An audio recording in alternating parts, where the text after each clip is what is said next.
ലോകം ഇന്ന് പശ്ചിമേഷ്യയുടെ ഭൂപടത്തിലേക്ക് ഉറ്റുനോക്കുമ്പോൾ ഉയരുന്ന ഏറ്റവും വലിയ ചോദ്യം ഇറാന്റെ ആണവ ശേഷിയെക്കുറിച്ചാണ്.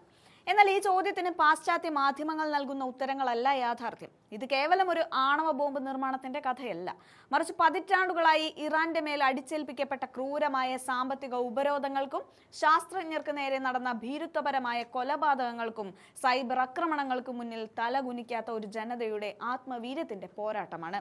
പാശ്ചാത്യ ശക്തികളും അവരുടെ രഹസ്യാന്വേഷണ ഏജൻസികളും ഇറാന്റെ ആണവ പദ്ധതിയെ പിന്നോട്ടടിക്കാൻ സകല മാർഗങ്ങളും പരീക്ഷിച്ചിട്ടുണ്ട്. എന്നാൽ അവർക്കൊരു കാര്യം മനസ്സിലാക്കാൻ സാധിച്ചില്ല.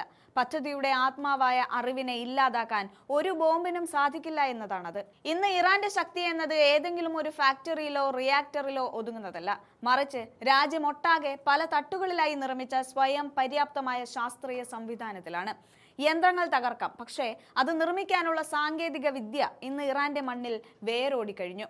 ഇറാന്റെ ആണവ കേന്ദ്രങ്ങൾ ഇന്ന് മലനിരകൾക്കിടയിലും കനത്ത കോൺക്രീറ്റ് പാളികൾക്ക് താഴെയുമാണ് സംരക്ഷിക്കപ്പെട്ടിരിക്കുന്നത്.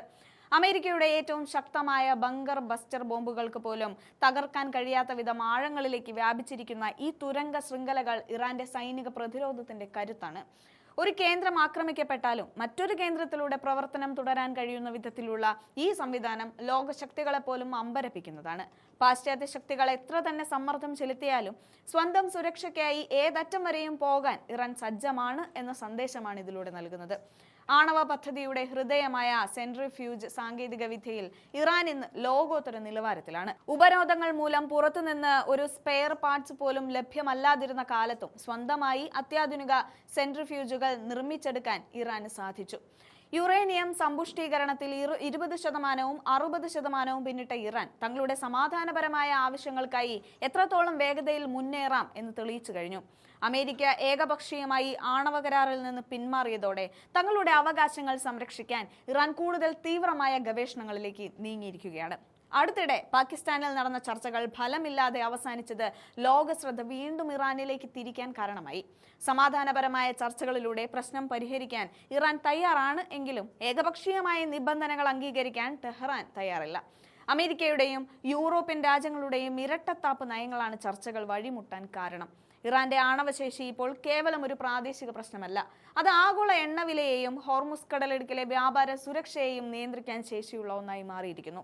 സൈനിക ആക്രമണങ്ങൾ ഇറാന്റെ പദ്ധതിയെ മന്ദഗതിയിലാക്കാം, പക്ഷേ അറിവും സാങ്കേതിക അടിസ്ഥാനവും ശേഖരിച്ച വസ്തുക്കളും മുഴുവനായി ഇല്ലാതാക്കാൻ കഴിയില്ല എന്നതാണ് യാഥാർത്ഥ്യം. ഇറാൻ പടുത്തുയർത്തിയ വെറും ഒരു ആണവ റിയാക്ടർ അല്ല, മറിച്ച് ലോകശക്തികൾക്ക് മുന്നിൽ തലകുനിക്കാത്ത ഒരു പവർ പൊളിറ്റിക്സ് ആണ്.